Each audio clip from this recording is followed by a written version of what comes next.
introduction.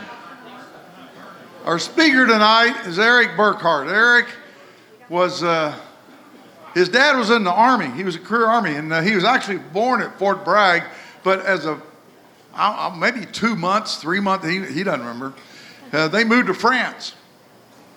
So he spent 12 years, his first 12 years growing up in France. His first language is French. You know, most of us that only speak one language, we think in that language. You know, when you speak 2 or 3 languages, you think in probably your primary language, and then you translate in your head to the next one. You got to be really good if you're a native English speaker and you've learned to speak Spanish and you think in Spanish. Well, Eric actually thinks first in French and then speaks English. Of course, he speaks 5 languages. He moved at age 12, he moved to Texas, and he'll tell you he is a Texan from now on. I mean, he is from Texas. He actually graduated high school, Judson High School, just down the road there in northeast San Antonio. His mother, some of you may know his mom because his mother taught at New Braunfels High School for 20 years. So they're long-time Texans. He went to Southwest Texas State, okay, now it's Texas State University. Got his degree, and then he spent 3 years in Africa. Came back from Africa and got his master's at UT, and was then grabbed up and spent 2 years on the border with Homeland Defense, Border Patrol type duty at Laredo. I don't think we were at Laredo at the same time. I was there back in the early 70s. Well, while he was down there doing that duty, he's got his master's, he's got his degree from Southwest, and he gets recruited by the Central Intelligence Agency. Most of us call it the CIA. And Eric spent the rest of his life and career in the CIA. I hope he tells us some of the places he went. Some he probably can't talk about. I don't know. We'll find out, or we'll Q&A him and try to get it out of him. You know, there's some things if he tells us, he has to kill us. But hopefully we won't go quite that far. But Eric's been a life in the CIA. It's interesting. I said, Eric, I don't think I've never met your wife. You don't have? No, I don't have. I've never been married. Well, I was married to the United States government. See, in that world, his life was serving us. So he served our nation in a little different uniform than the one I wore, but he served our nation. Retired in 2015, got right back to Texas as fast as he could, and he's now here. And help me bring Eric Burkhart up to our men's roundup stage. Eric, come up, please.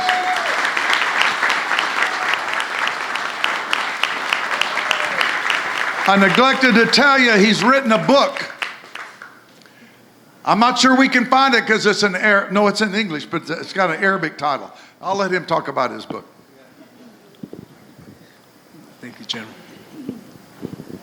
Is there anybody that gives a better introduction than Lieutenant General Brown? I was so impressed with myself, sitting there listening to him. Thank you so much for having me. What a great honor it is for me to be in the company of 2 real heroes. I'm sure there's others here as well, but 2 that I know personally. Lieutenant General Brown is what my dad used to refer to as a good man. Master Sergeant Major Overstreet. Wow. This guy's got some incredible stories, just amazing. Very, very kind, decent men, and it's my honor to know you both. How I would like to proceed tonight is I would like to start at the beginning and then I'm going to talk about how I was recruited by the CIA, a little bit about my training, and then I'm going to explain to you what espionage is in our day and time. I know this is an intelligent group. I've been here before. So I know many of you already understand the difference between real espionage and what we see on TV and in the movies. And I'm not going to knock it because there's no one that likes James Bond movies better than me. And I got the job thinking, that's what I'm going to be doing. Thinking, as soon as they hire me, I'm going to run around with my CIA hat and the girls are just going to come flocking. Didn't realize I was going to live undercover with a very boring cover job because you got to put the bad guys to sleep. You don't want them following you. So, but it was still a tremendous opportunity for me and a great career, and I'm proud of my experiences and my affiliation. As General Brown said, I was raised in France. My father was on his second tour in Vietnam, Purple Heart Korea, one Purple Heart Vietnam. My dad was a good man, real patriot. And my mom was a good man as well. She was a great military wife. I was just talking to Ann about my mom because Ann reminds me of my mom. Really strong ladies that are truly the glue of military families and military communities. My mom had 3 kids by 18 and breastfeeding and cloth diapers, and my dad was in Vietnam. And you know, there were many military wives like that. And you know what? They did what they needed to do. They did what they had to do. And, you know, my mom's I would not have wanted to have been one of her students at New Braunfels High School. I'll tell you that. I've had some of them come up to me and say, ooh, yeah. Well, so I came to the States when I was 12. I had learned to speak English because I'd gone to military school in Germany, U.S. Army school. My father was Armored Cav. We were posted in a little town called Bad Hersfeld in the Fulda Gap. For those of you military folks that remember the Fulda Gap, I grew up as a little boy, being able to go to the fence and see the East German soldiers with those strange helmets. It was pretty exciting, and got the opportunity to meet General Alexander Haig as a boy. There's another good man for you. I remember my dad pointing him out to me and went up and shook his hand. We came stateside. My father retired, like many military folks do, in San Antonio to be near the base and everything that you need to have access to. And I became very comfortable being in Texas. I'm a Cowboys fan. I drink Big Red. And I just really felt very comfortable here as a young man growing up. I went to Texas State, finished my degree, and I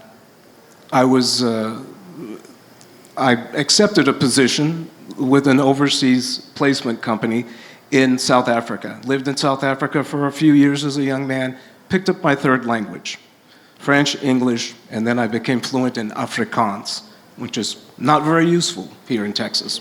But I came back, I accepted a position with INS, if you remember INS, Immigration Naturalization Service, which is now Homeland Security, as a special agent, and they sent me to Laredo.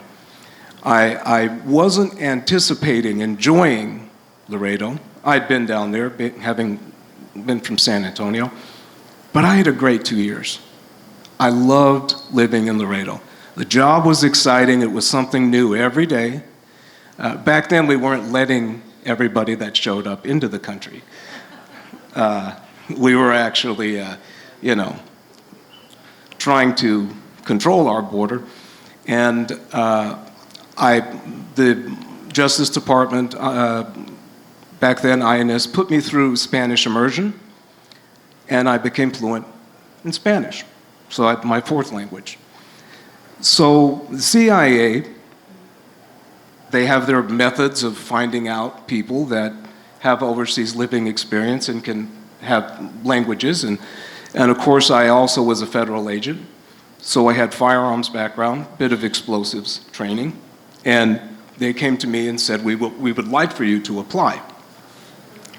Because they approached me and asked me to apply, didn't mean I didn't have to still go through the hiring process and meet the high, sometimes odd threshold for working for the CIA. It's a lot of interesting personalities in the agency. I had to go through some psych testing, and I realized that if I answered some of these questions normally, they probably weren't going to hire me. But I answered them normally for me, and they did, so I don't know what that means. It took me 9 months to get through the hiring process, the background investigation, the psych testing, and let me tell you, a polygraph, it wasn't fun. It was not 2 days of a polygraph. And I did good. I had friends of mine that were in there for a week, back and coming and going, coming and going. But I made it through the hiring process, and they said, we are going to offer you a job as an operations officer. During my career, that changed to case officer. Again, I know some of you folks with military backgrounds have worked with CIA personnel before. Was operations officer, became case officer, it's the same job. Those are basically your spies. Those are the people that go overseas and steal classified information from the bad guys for our national security needs. I went through a 2-year training program, which included special operations training, a 2-month course, and I got to go through SEER school. Okay? Anybody in here been through SEER school? Okay. I think it's survival, evasion, rescue, escape. Is that right? Yeah. Well, it's no fun when you're in it. It's great to brag about it afterwards. But, you know, they kind of, at the time, we were having some problems in the Balkans and some other places, and our fake guards were Serbians. And they were all from Fort Bragg, but they were pretending to be Serbians in our little prison camp, little sequence we had to do for SEER school. It's all great memories for me now.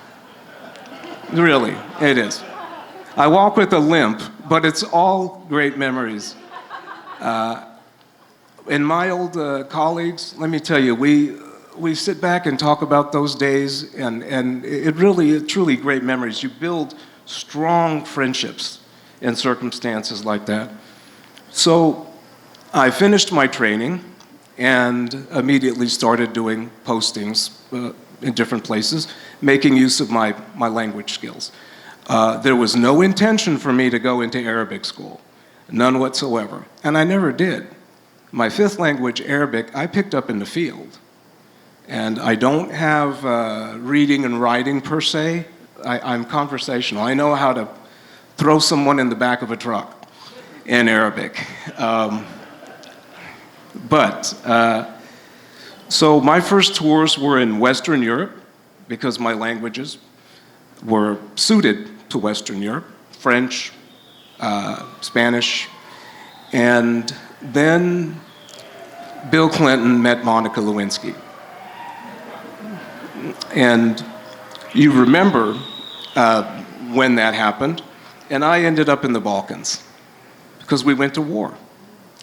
But before I start down that story, I'd like to tell you all you good folks, a little bit about espionage, because I had completed my training. And what does a spy do?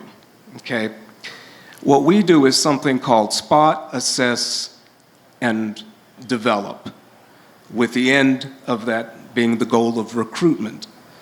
We are trained to go overseas and spot foreign nationals who have access to secret information that we need. And we need to get at that, we need to get that information for our government. And so we have to utilize cover. You can't be in a foreign city and walk up to someone and say, I'm with the CIA, let's get together and have lunch and I'll give you $10 for the nuclear codes. It doesn't work like that. You have to develop these folks. So we live overseas, you work out of an embassy with government cover, and you utilize the diplomatic circuit. It doesn't matter if you're in Berlin. We're not going to go after the Germans. You know, they're our friends, but you're going to have Russians and Chinese and North Koreans and other targets because they have embassies in Berlin. That's how it works. You spot your targets at diplomatic functions. That's not the only place. There's all kinds of other opportunities you will have, but it is the best breeding ground for good recruits. And the reason why is because Americans always have money overseas. We pay our State Department personnel well, and we pay our fake State Department personnel even better, so they can have the funds you need. The Chinese don't pay their diplomats anything. North Koreans, they almost have to panhandle, okay? So our targets, they gravitate towards Americans. It does make things a little easier to meet some of these folks because they see the dollar sign when the American walks in, and so you can develop a relationship with these people just by utilizing the diplomatic circuit. I played rugby for an embassy that I was at, and I met a target at a rugby match. So that's basically how you find your targets in traditional espionage. And once you've managed to meet your target, and by the way, you pretty much know who it is beforehand. You've got to know their background, you've got to know their weaknesses, their family. It makes conversation much, much easier. But in order to get them to agree to a clandestine relationship in which they will sell you government secrets for compensation, you've got to develop them. You have to get to know them. You have to find out what the weakness is. Do they have a gambling problem, a drug problem, drinking problem, ladies problem, or possibly there are much more altruistic motives. Someone in the family's sick back home and they need money. And once you understand what that hook is, what their motivation would be, you exploit it. I know that sounds terrible, but my job is to convince someone to commit treason against their own country. And you have to be comfortable with that from the beginning until the end. And my colleagues and myself, we're here, and everybody else is there. And you have to have people that think that way to keep everybody here safe. So I never had an issue trying to convince people to commit treason. Because you're not only trying to convince them to commit treason against their own country, but you are convincing them to put their own life and their family's well-being in jeopardy. Because if the bad guys find out at their meeting with the CIA guy and selling secrets, it's not going to end well. But you do that. You find out what the motivation is as you develop a friendship. And I would say half of the people that I recruited 42 people in my career. I would say half of them they had financial motivation, which is fine. Makes things easier, financial motivation.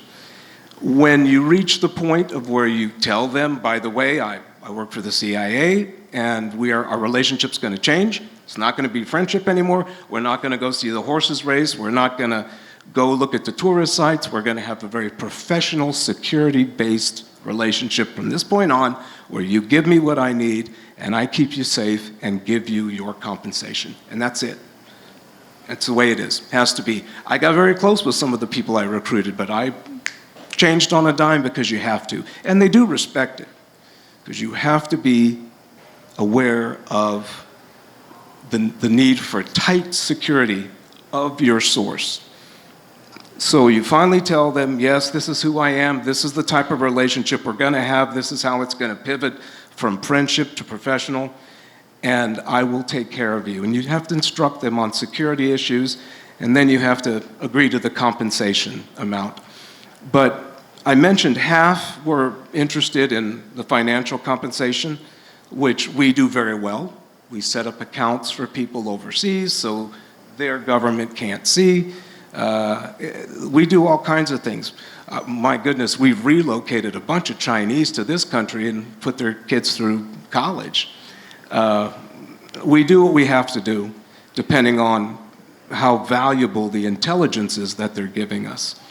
But I have to say, a good number of people I recruited didn't want compensation. What they wanted was a change in their government back home. And they saw the only way that they could be part of that was to risk their own well-being and the security of their family. They cared that much, which was always incredibly very impressive to me and admirable. And I used to get emotional at times in some of those circumstances when I was dealing with folks that were that brave. And it was always an honor working with people like that. Sometimes down the road you find out that their government found out and things don't end well. So it does make the job hard at times, but it does keep you focused on making all the right decisions regarding their security. You know, for example, I was developing a Russian asset, a Russian developmental, a source that I was trying to recruit, and we were in Vienna, Austria. I had to pick meeting locations that were in the right part of town to know that I wasn't going to drag anybody into our meeting with us. Because what if I'm getting followed? What if he's getting followed? It's not going to be the Austrians that are following us, but the Russians got their own people. They're going to follow their guy. So you do something called a surveillance detection route. Anybody ever heard of that before? I figured someone back there had. You have to make stops on the way to your meeting. And you got to look around. You got to go inside and hope that if you're being followed, they have to follow you inside. You got to look and make sure, is that the same car I saw 2 blocks before? And you got to write down little notes to remember these things. And, you know, if you spot surveillance, you don't go to your meeting. And your guy knows if you don't show up in 10 minutes to just go home. You trained him well. But you cannot drag the bad guys into your meeting. You know, that is a worst case scenario. Fortunately, that never happened to me. And by the way, also I never pitched anyone and said, I'm with the CIA, would you like to work with us now? And had someone say no. When you reach, you don't make that pronouncement, I'm with the CIA and I want you to commit treason and we're going to give you money, unless you are very, very confident that you're going to get a yes. Washington has to be confident too, because I can't do that without their approval. Now, in my career, I started off in the Balkans. Did anybody serve here in the Balkans, in Bosnia or Kosovo? There was a great military base there, Camp Bonsteel. Really one of the nicest I've seen in Kosovo. While I was in Kosovo, I was a young man. I know all of you are thinking, well, he's a young man now. He must have been really young.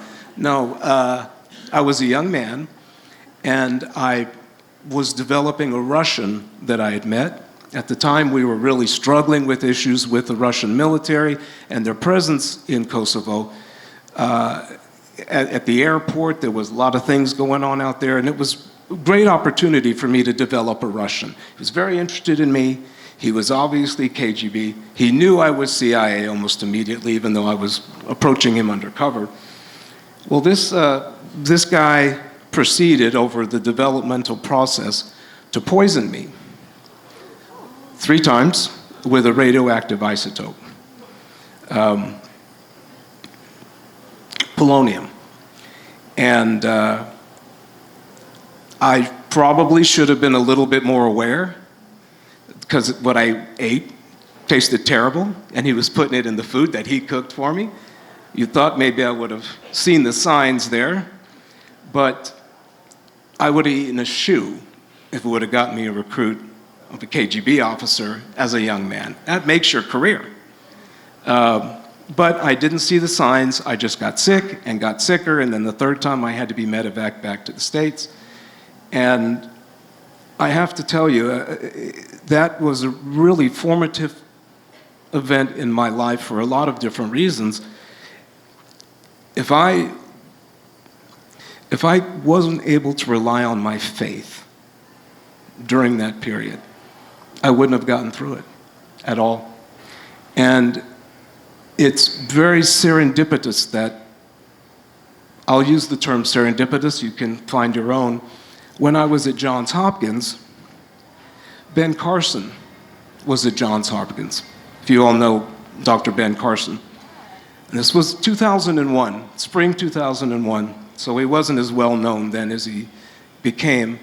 And he would come by and talk to me, and we talked about the Bible and my faith.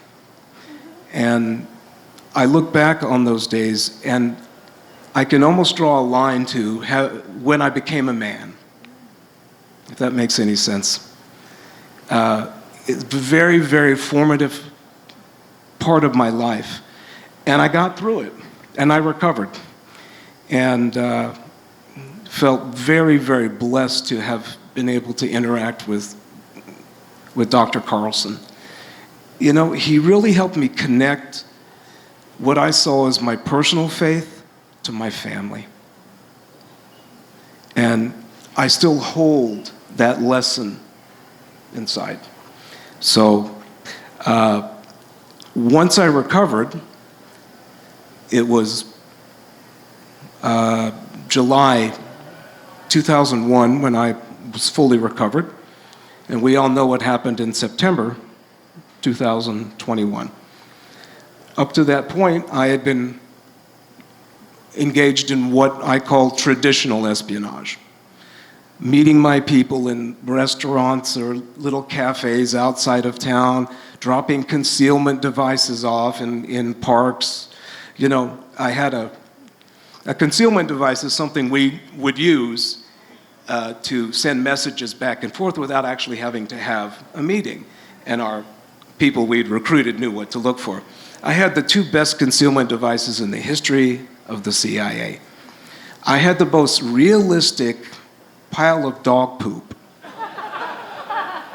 And you just screw off the top, and you could put microfiche, you could put money, and of course nobody's gonna touch it. Nobody ever did. And then there was the time that I got confused and tried to pick up what wasn't my concealment device. And that's true, that actually happened in Frankfurt. But I also had a big, ugly, dead bird concealment device that I built myself. Because it was a real dead bird. And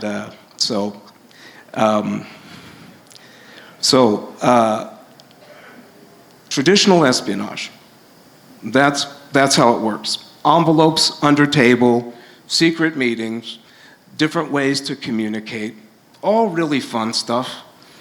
I had, except when I was in the Balkans, I had yet to carry a weapon in the field. Now I'll take this opportunity to stress to everyone here something that is very important to me. CIA officers do not carry weapons unless you are in a denied environment.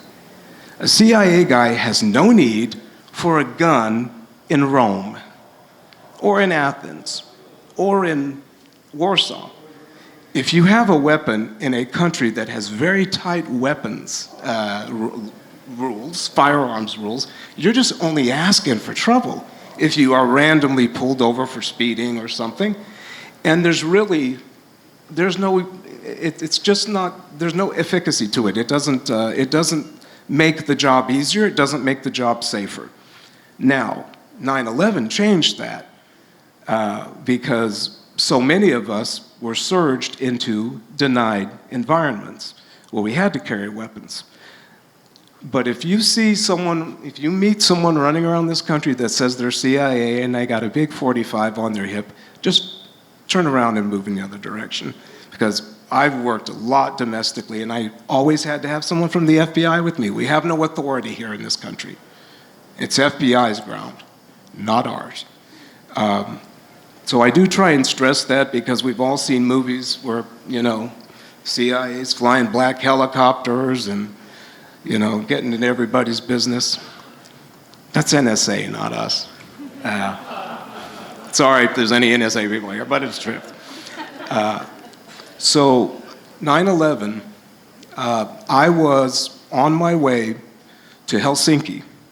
I was on the Beltway in Houston, if any of you know Houston, on my way to Intercontinental Airport to fly to Helsinki for a 2-year tour. I've been poisoned by a Russian. The CIA said the best thing we can do is have them go chase Russians.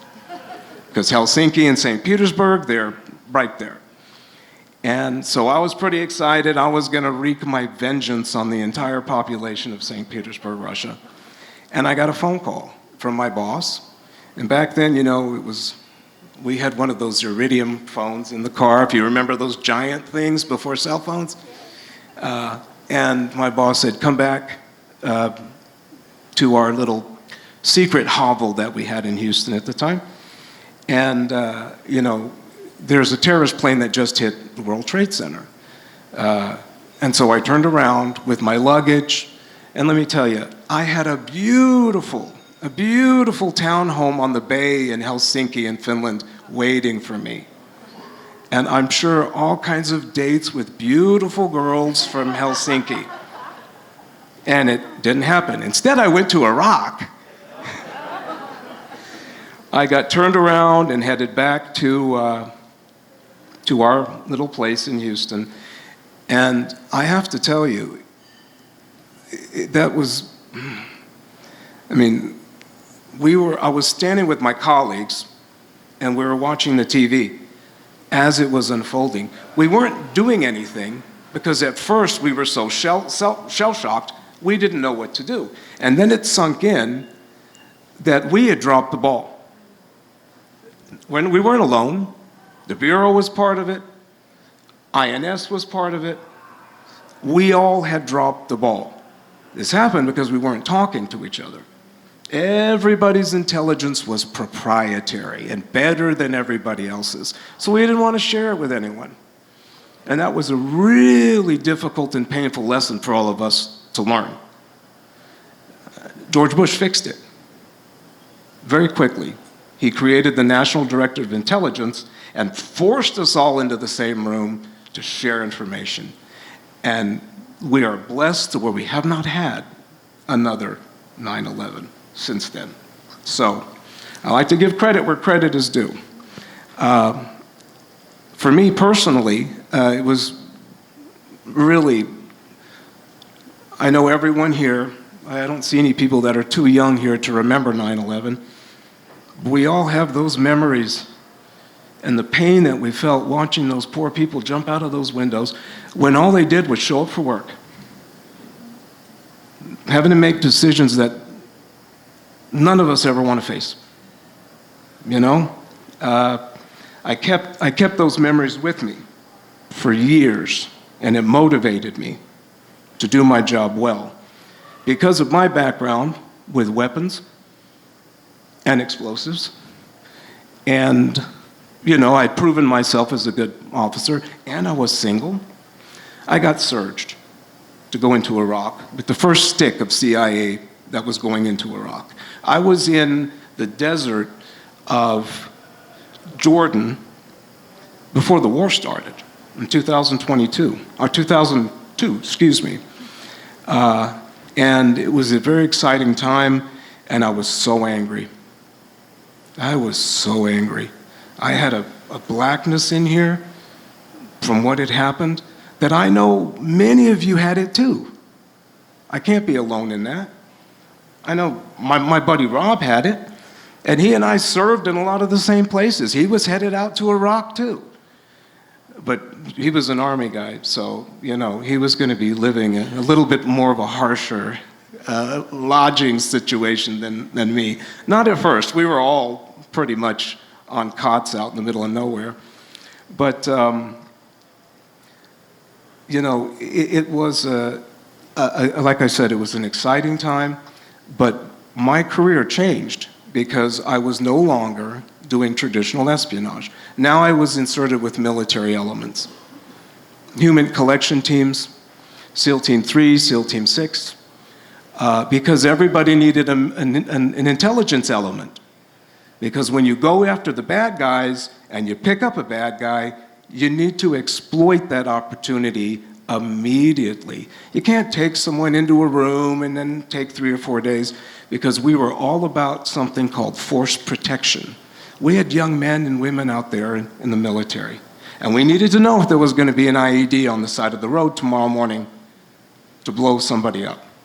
So we were working very closely with our military brothers and sisters to get that intelligence out there and disseminate it properly to save lives.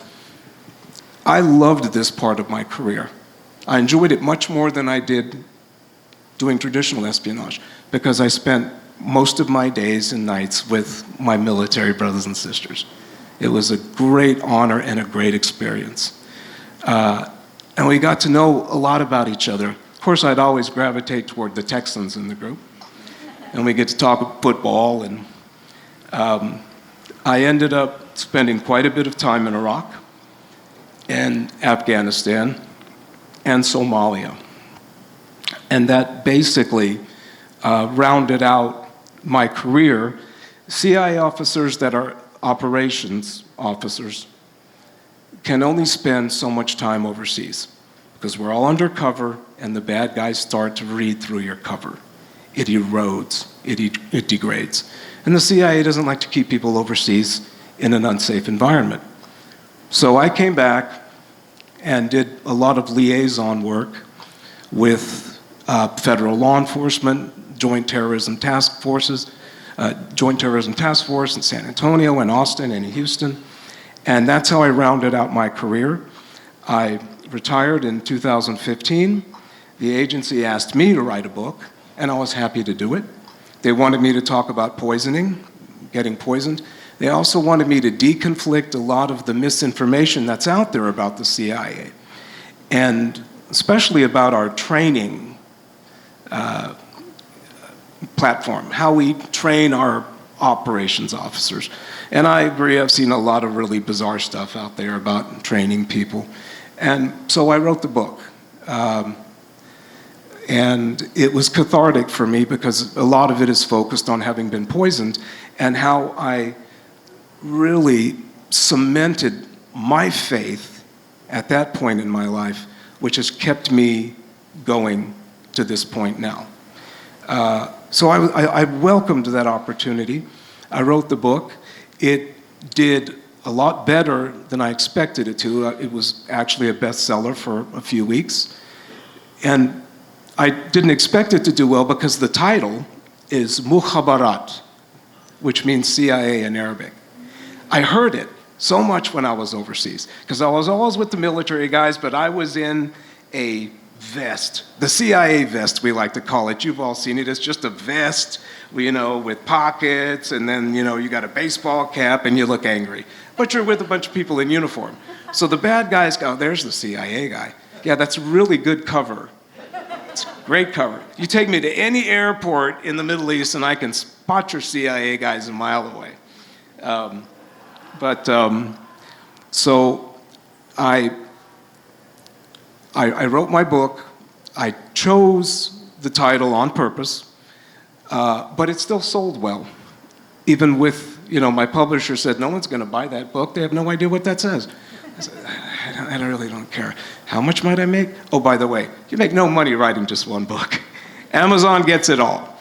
But I retired and continued on and off doing some contract work, because it is true, I'll be a case officer until I die. And if the agency needs me for anything, I will not hesitate to do what I have to do. You guys paid $1 million back in 1991 to train me. I want to make sure you get your return, okay? And so I'm always going to be a case officer. Now, before I ask if anybody has any questions, I did want to talk just a bit about Venezuela, okay? I did serve a bit in South America, mostly in Bolivia and Colombia, but Venezuela, what a brilliant is not giving it credit, obviously, an amazing operation that was conducted that day. Now, the agency's part in it, once the operation started, I mean, that's a military operation. You got to give credit where credit is due. That's our U.S. military in action. But in order to have the information that you need to make that operation successful, you've got to have human intelligence on the ground. You got to know where the guy is, where does he go, what his habits are. Can we recruit someone on the inside circle to tell us if he changes his habits? How big are those doors? How many people does he have around him at one time? What kind of weapons do they have? All of this is what the CIA does beforehand. We do what we used to call setting the table, okay? We provide the intelligence as much as we possibly can to make things go smoothly when the big day comes. And so we were basically, at that point, once the operation began, just in a support role. It wasn't our big sonic weapon. That was a military thing. For those of you who heard about the sonic weapon that was used, pretty amazing stuff.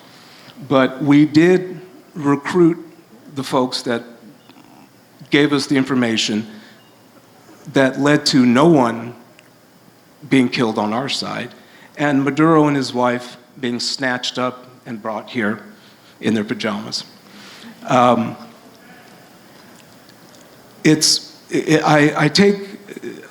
take great pride in the fact that in my career, we worked so closely with the U.S. military. And General Brown and I were talking earlier. There are many times in his career that he knew that we were working together. You know, it should never be competitive. And so I'm very impressed with Hegseth and with our director, Ratliff, for making this come off so smoothly. Take advantage of those resources. Don't get into a peeing contest, if you excuse my vulgarity. Take advantage of these strengths in our resources to make things come off so successfully as they did. I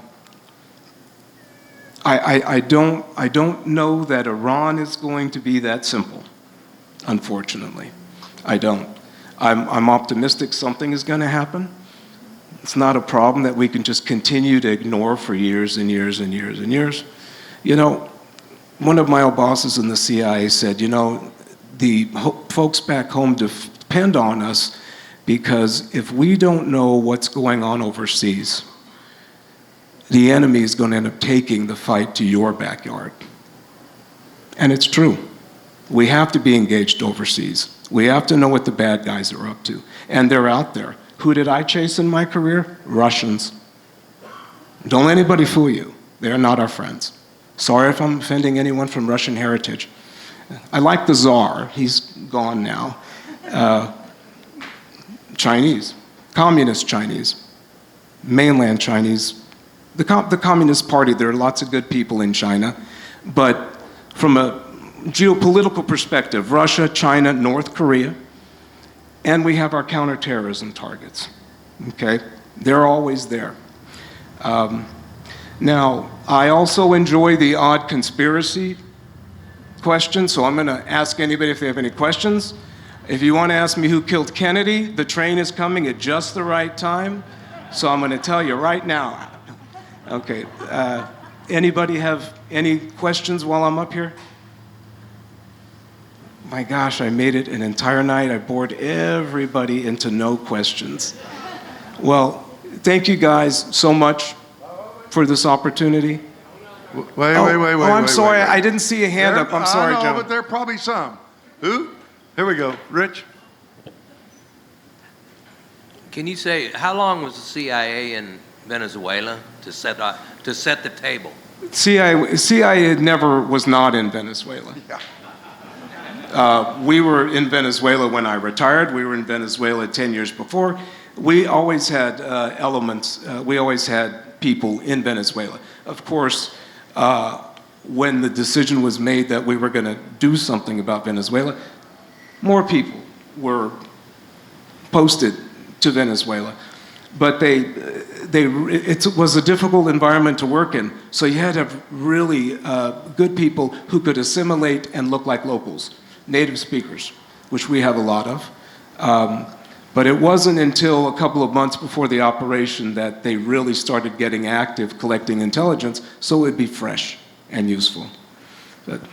And it's likely we've actually recruited some of Maduro's actual... Absolutely. Yeah.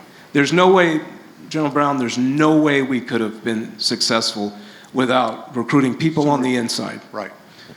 You got another here. What's your thought about Cuba and the fallout from Venezuela to Cuba? Look, if I can round up enough brave men in a rowboat, we can go take Cuba right now. Which I would enjoy, but I want to be home for the football games this weekend.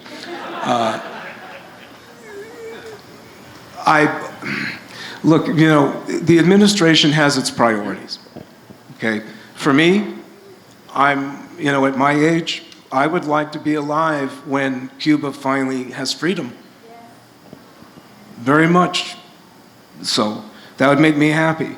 I don't remember, I wasn't born for Bay of Pigs, but believe me, I know all about it because the CIA had to clean up that mess. A lot of men died because someone changed their mind at the last minute and there was no air cover. But yeah, Cuba you'd think would be such a priority, but it can't be when, other things are being juggled around like oil and, but yeah, I would love to see a change in government there, and there's no doubt that the people would be in the streets welcoming that change in government. Anybody else? Got another one. Can you tell us about the sonic boom you made reference to? Or how much can you tell us? It took me 2 months to invent that thing. Of course, my grandpa used to have his own sonic boom after his coffee kicked in the morning. It was probably even more effective as well. But the sonic boom, that particular weapon has to be a Department of Defense weapon because of the size of it and how many. If it was a CIA thing, I would expect it to be smaller to impact 4 and 5 people, not 300 soldiers who were, knocked out by it. Great technology. We always have the best, by the way. My entire life, we've always had the best. And we always will. Yes, I believe that. I'll take you off the hook on this one. Larry, what I need to do is see if I can't get the chairman of the Joint Chiefs to come down and speak to us, and maybe he could tell us about that weapon, because that's clearly a military weapon. Steve? Yes. So as an operative that has gone into other countries to obtain information, to spy, whatever word you want to use, what do you think of our borders being open now, and are operatives just flooding our country from other countries? That's a great question. I am on occasion called down to interview folks that come from what we call exotic countries. Our Border Patrol folks are fantastic. They are great, but it's very difficult to tell if someone's from Yemen or from the Sudan, unless you speak a little Arabic and have the background. And occasionally I get called down to talk, to interview folks so that they can decide whether or not they're a threat to national security, a counter-terrorist issue, or just economic refugees. I have to tell you, I never came across anyone in the last 3 years that wasn't anything but an economic refugee. And believe me, I'm very careful about that. That doesn't change the fact that when you have an open border, anybody can come in. But when it comes to espionage, foreign governments like Russia and China and North Korea, they don't send people across the river. They come in through our international airports on a visa, okay? They go into our labs. They get involved in our political system. That's how it is now. The world has become a much smaller place. Chinese operatives through the airports. A lot of those come in on student visas. I tell this story that I know I discussed with my friend Rob here. University of Texas, my alma mater. There was something going on there involving classified Department of Defense contracts. They had Chinese national students working on classified Department of Defense contracts because, you know, the government gives contracts to universities to do research, including on military-related contracts. And if you were a U.S. citizen at UT, a student, you had to get a clearance to work on this particular research project that I'm remembering. But the Chinese kids didn't have to. And of course, if you're a Chinese kid going to UT, your parents are in the Communist Party. The Chinese aren't going to let you out unless that's the case. So we had children, students, of members of the Communist Party and the Chinese and the People's Liberation Army working on classified Department of Defense contracts at my university. And I was just appalled by it. And I went in with some law enforcement colleagues to go discuss this with the dean at the time. I'm not going to tell you when this happened because I don't want to get myself in trouble. We were escorted out by UT's security. An FBI guy, a CIA guy, and a DOD guy escorted out because that's how important it is to the deans and those that make the calls of these academic institutions to have these foreign students. So, do I think that we have terrorists and spies coming across our southern border? I can't say yes or no. I can just tell you I'm more concerned about what comes in through the airports. Just like 9/11. They all came in on visas. And I'm very, very glad that Marco Rubio is taking a hatchet to some of those rules. I really am. No, I just hope we can get some of these punks out of the country that are protesting on our streets for Palestine. Okay, just wasn't gonna let my personal feelings get in there, but that just did. One last question. How about the relationship between the CIA and the Israeli Mossad? Oh boy. I worked closely with Mossad. I have tremendous admiration and respect for Mossad. We built Mossad. Well, the Brits first, and then we came in, but we built a lot of intelligence agencies around the world. It's just a reality. Mossad, because of the position that Israel is in, I think I mentioned this earlier, they have to look at things mercenary. We've had instances where people with Mossad have spied on us. We've had Israeli citizens who've come and worked here for our military who basically were Mossad, who were caught spying. Jonathan Pollard. Rob, you remember Jonathan Pollard? Do you remember Jonathan Pollard? He was greeted by Netanyahu at the airport when we traded him for somebody as a hero. And he stole secrets to our nuclear submarine program. And what do you know? Israel now has their own program. So I look at that, I try and be a little bit understanding because those people have been under siege forever. And they feel this necessary need to just run rough over certain relationships to try and stay ahead of the game. Yeah. And I understand it. They shot up one of our ships too. Remember in the Suez Gulf? when they shot up that signal ship off of the coast of Egypt. So in the past, things have happened, but personally, and I speak just for myself here, I am a very strong supporter of Israel, and I always will be. I've spent time there. I've worked with them. I went into Syria with Mossad. Incredible, brave, tough people. So that's my thoughts on that. And if there's no other questions, I will say All right, good night. Eric. Thank you very much. Let's give him a round of applause. Thank you. Thank you all.